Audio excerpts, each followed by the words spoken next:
Hello friends, मेरा नाम ही bronze Peters है।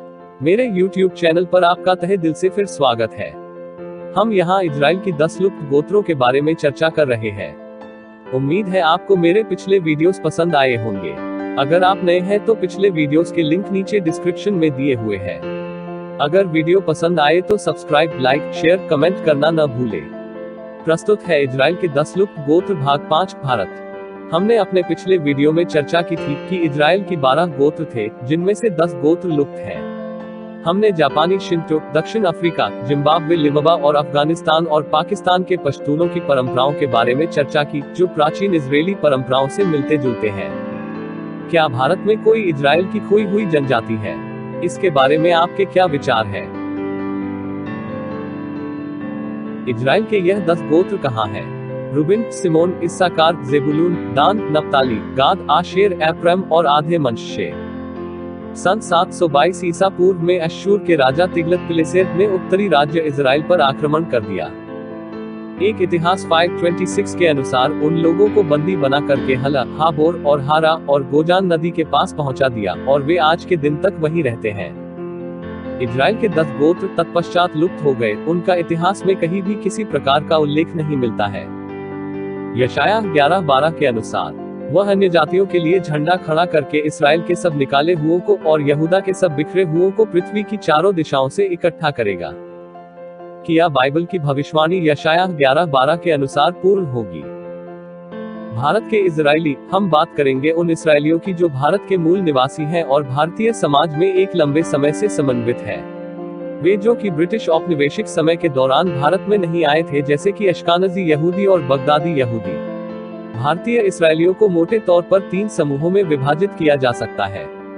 1. जो 2000 वर्षों से भारत में रह रहे हैं और लोग यहूदी धर्म का पालन करते हैं। 2. जो लोग अपने के इसराइल की कोई जनजाति होने का दावा करते हैं और हाल ही में यहूदी धर्म का पालन करने लगे हैं। 3. वह जो आंशिक रूप से दावा करते हैं या बिल्कुल भी नहीं करते और यहूदी धर्म में कोई दिलचस्पी नहीं है। उन लोगों की श्रेणी जो यहूदी धर्म का पालन कर रहे हैं और 2000 वर्षों से भारत में रह रहे हैं, उनके 2 समूह हैं। 1. कोचीन यहूदी या केरल के मालाबारी यहूदी। 2. महाराष्ट्र और गुजरात के बनी इजरायली। उन लोगों की श्रेणी में जो इजराइल की कोई जनजाति का दावा करते हैं और हाल ही में यहूदी धर्म का पालन करने लगे। 1. मिजोरम और मणिपुर के बनी मनश्शे। 2. आंध्र प्रदेश के बनी एफ्राइम। उन लोगों की श्रेणी में जो आंशिक रूप से दावा करते हैं या बिल्कुल भी दावा नहीं करते और यहूदी धर्म में कोई दिलचस्पी नहीं है। वे हैं 1. जम्मू और कश्मीर के कश्मीरी। 2. पूरे भारत के पठान या पश्तून।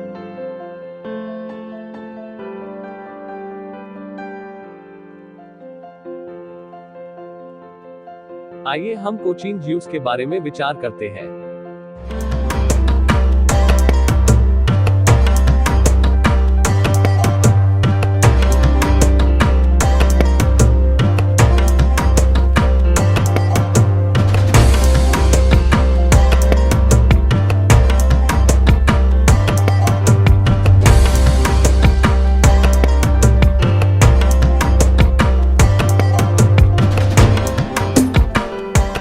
कोचीन यहूदी या केरल के मालाबारी यहूदी। यह दावा किया जाता है कि 587 बीसी यरूशलेम की घेराबंदी और पहले मंदिर के विनाश के बाद कुछ यहूदी निर्वासित भारत आए।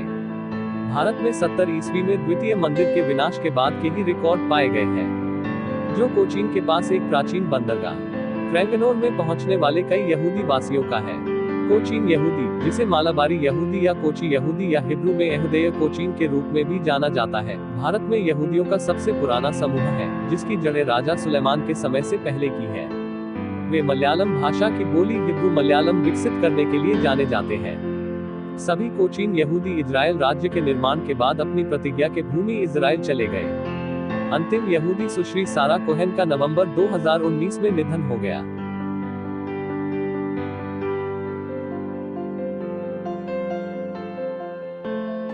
अब हम बात करेंगे महाराष्ट्र और गुजरात के बनी इजरायली लोगों की।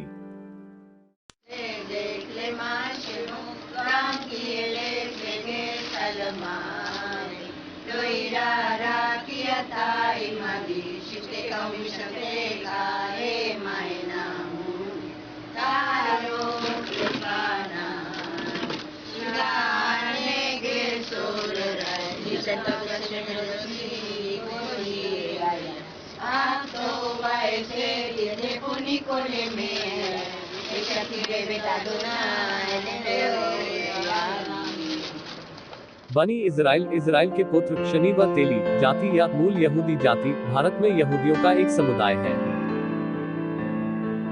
यह निष्कर्ष निकाला गया है कि यह विवादित लुप्त गोत्र में से एक के वंशज है जो सदियों पहले यहां आकर बस गए थे।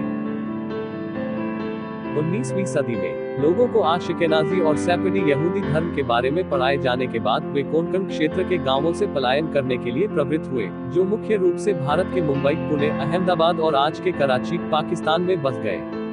बनी इजराइल परंपरा के अनुसार वे पहली या दूसरी शताब्दी में कुछ समय पहले भारत आए थे, जब उनके पूर्वजों को पश्चिमी भारत में सुदूर पूर्व में व्यापारिक यात्रा पर भेजा गया था। भारत के समुद्री तट पर उनका जहाज टूट गया था। दूसरी ओर कुछ इतिहासकारों ने सोचते हैं कि उनके पूर्वज इजराइल के लुप्त गोत्रों में से एक रहे होंगे, लेकिन बेने इजराइल को कभी भी आधिकारिक रूप से यहूदी अधिकारियों द्वारा मान्यता नहीं दी गई है।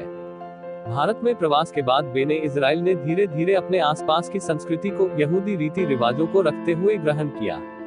मध्यकालीन यहूदी दार्शनिक मैमोनाइट्स ने एक पत्र में उल्लेख किया है कि भारत में एक यहूदी समुदाय रहता था, वह शायद बेने इजराइल का जिक्र कर रहे होंगे। धार्मिक रूप से बेने इजराइल ने अपने मराठी हिंदू पड़ोसियों से भक्ति गायन कीर्तन शैली को अपनाया। यूसुफ की कहानी पर आधारित एक लोकप्रिय कीर्तन है। उनके मुख्य पारंपरिक वाद्य यंत्र है इंडियन हारमोनियम और बुलबुल तरंग। समुदाय स्वयं को यहूदियों के रूप में नहीं परंतु इस्राएली के रूप में संदर्भित करता है, क्योंकि उनके पूर्वजों ने 2000 साल पहले इस्राएल देश के विभाजन यहूदा और इस्राएल होने से पहले छोड़ दिया था। भारत के लोकप्रिय इजरायली व्यक्ति है लेफ्टिनेंट जनरल JFR जेकब, जिन्होंने बांग्लादेश को पाकिस्तान से आजादी दिलाई। डेविड और नादिरा बॉलीवुड के प्रसिद्ध सितारे हैं।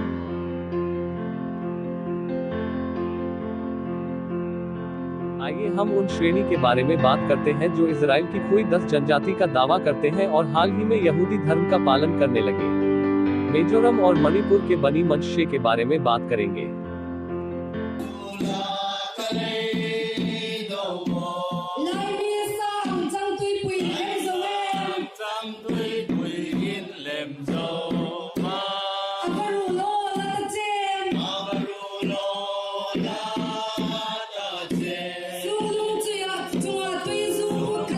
बनी मनुष्य या मनुष्य की पुत्र भारत के पूर्वोत्तर राज्यों मणिपुर और मिजोरम में एक जातीय भाषाई समूह है। 20वीं शताब्दी के उत्तरार्ध से इस विशेष समूह के चिन्ह कुकी और मिजो लोग इस्राएल के लुप्त गोत्र में से एक वंश होने का दावा करते हैं और यहूदी धर्म का पालन करना शुरू कर दिया है। 20वीं शताब्दी के अंत में अमीशव समूह के इजरायली रब्बी एलियाहू अविचल ने इन लोगों का नाम मनुष्य वंश के आधार पर बेनी मनुष्य रखा।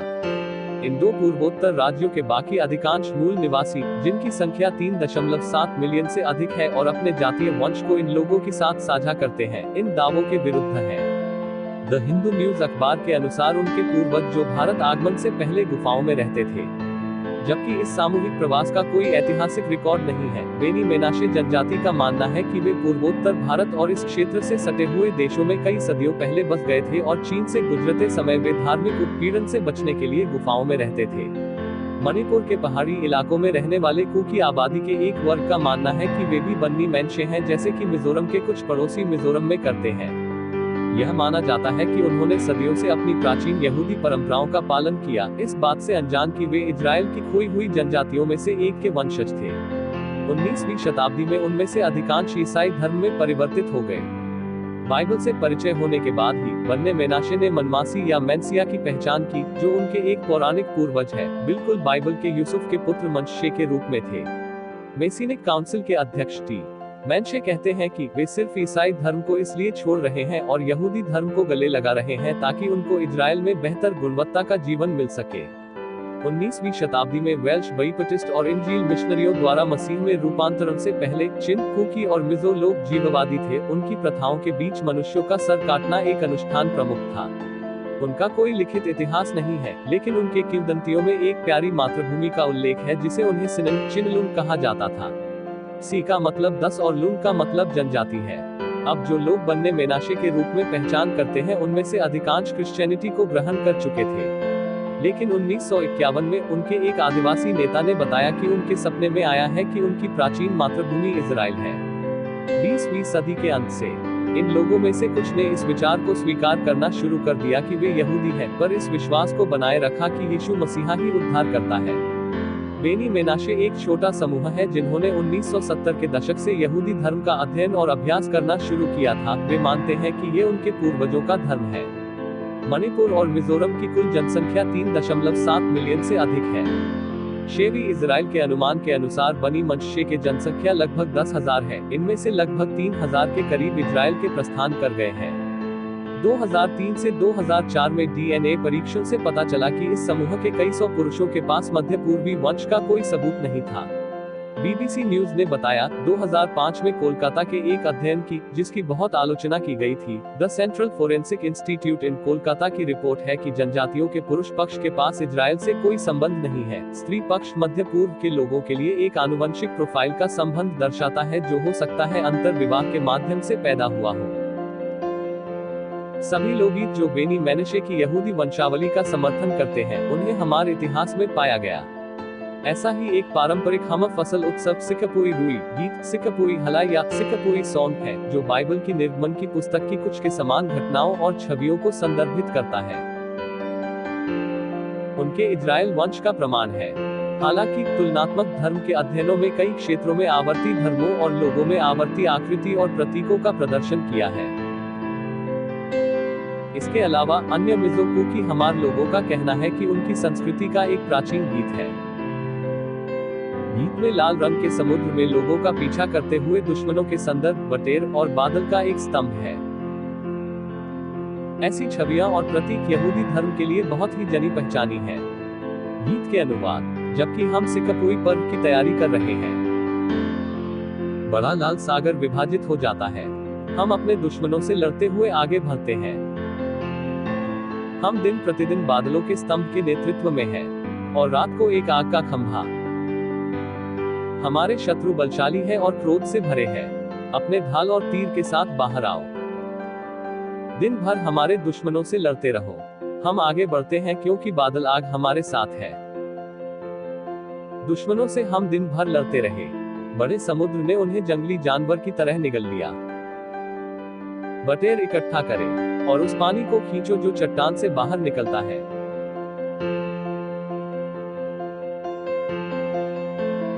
हम अगली श्रेणी के लोगों के बारे में बात करते हैं जो इजराइल की कोई 10 जनजाति का दावा करते हैं और हाल ही में यहूदी धर्म का पालन करने लगे। हम बात करेंगे बनी एफ्रेम की, जो आंध्र प्रदेश में रहते हैं।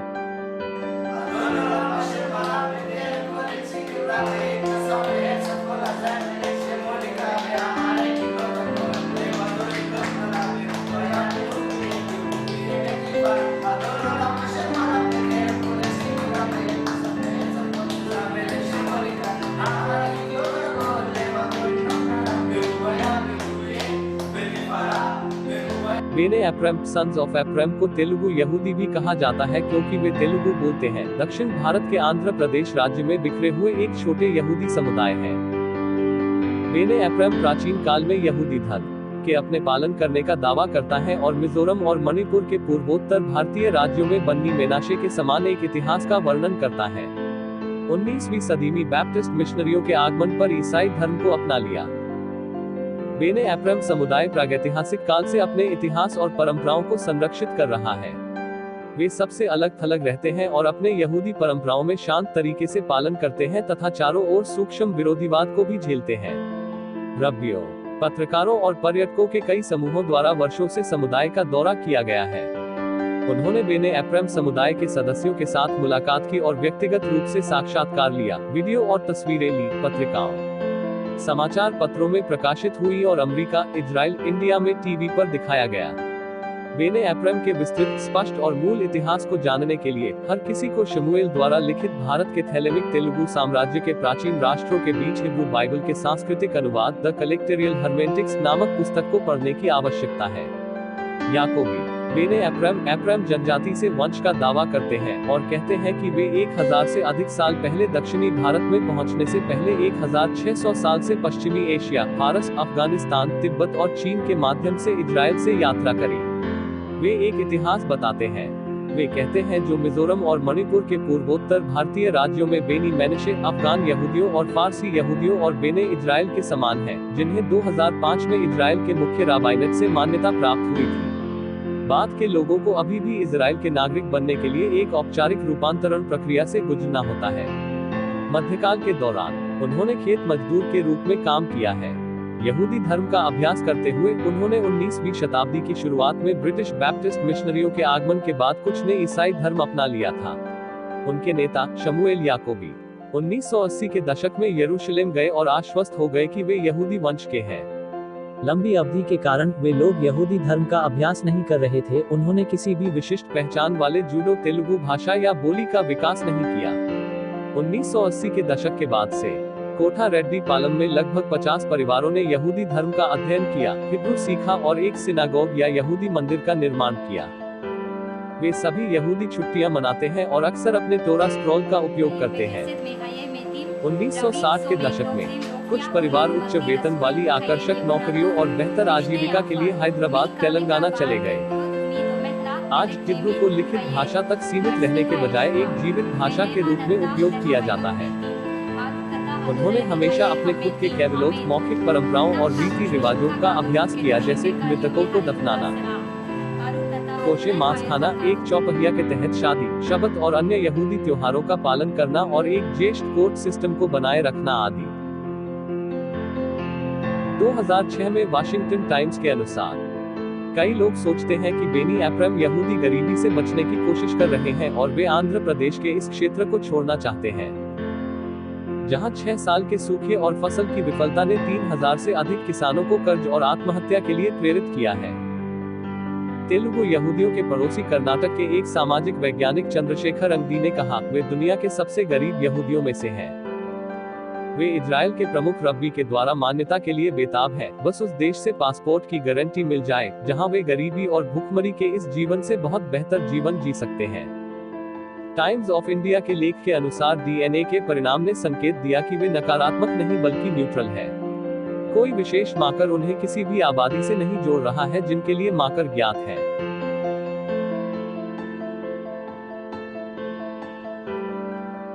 आइए बात करते हैं उन लोगों की श्रेणी में जो आंशिक रूप से दावा करते हैं या बिल्कुल भी नहीं करते और यहूदी धर्म में कोई दिलचस्पी नहीं है। वे इजराइल देश के बहुत ही सख्त खिलाफ हैं। जम्मू और कश्मीर के कश्मीरी, पूरे भारत के पठान या पश्तो। हम पहले कश्मीरी के बारे में बात करेंगे।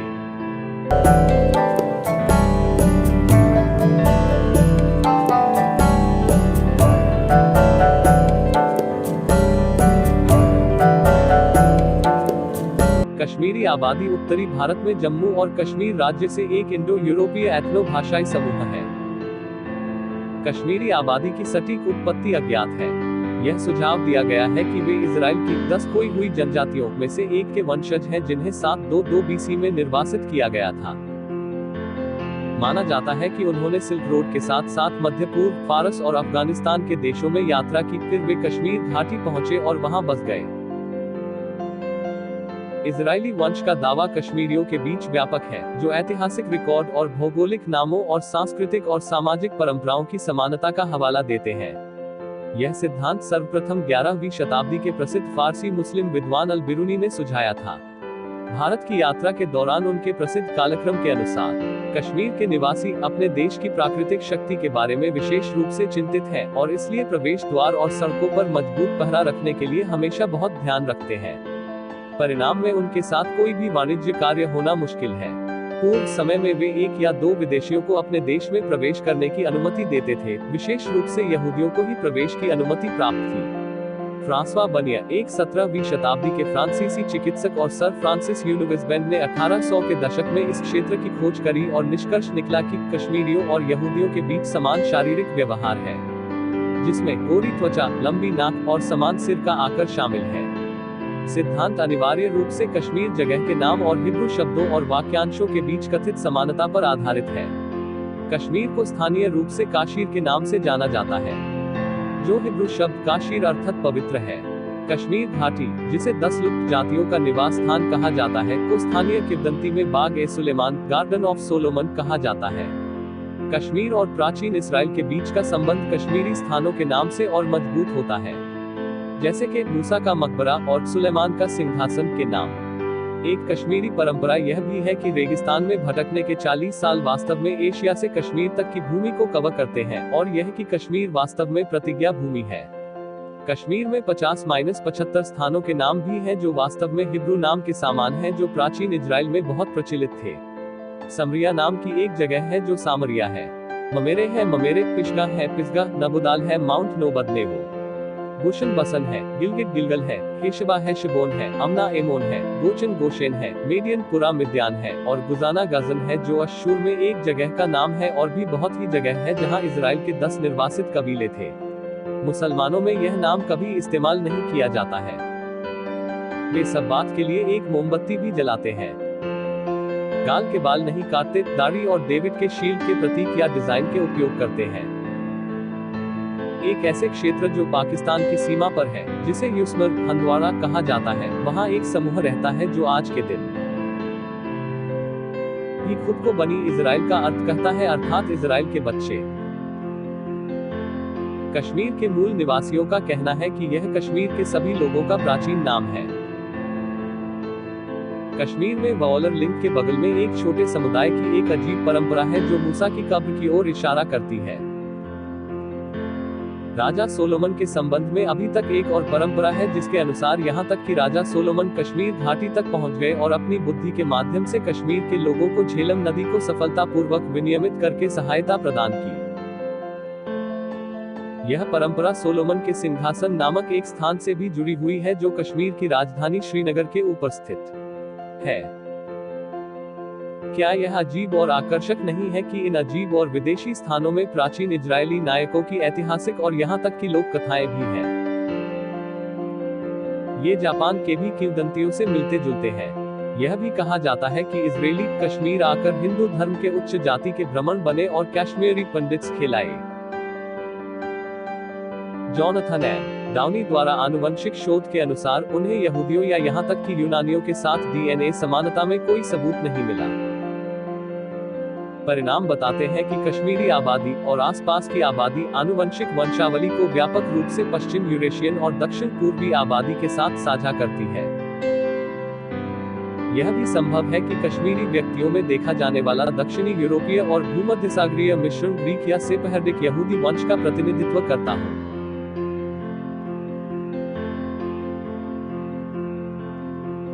आखिर में हम बात करेंगे पश्तूनों की, जो भारत में पठान कहलाए जाते हैं और पूरे भारतवर्ष में रहते पूरे भारत के पठान या पश्तून।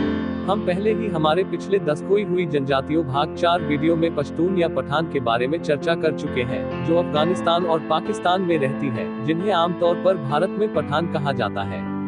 प्रवासी भारतीयों में भारत के पश्तून समुदाय हैं। वे पूरी तरह से भारतीय मुस्लिम रीति रिवाजों के साथ समावित हो चुके हैं। कुछ पश्तोवली रीति रिवाजों का पालन करते हैं और कुछ नहीं करते हैं।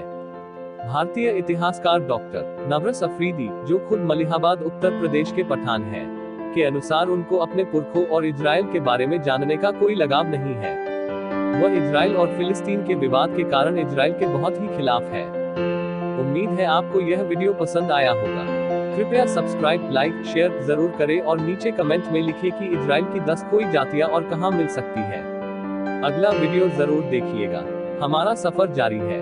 परमेश्वर आप सबको आशीष दे।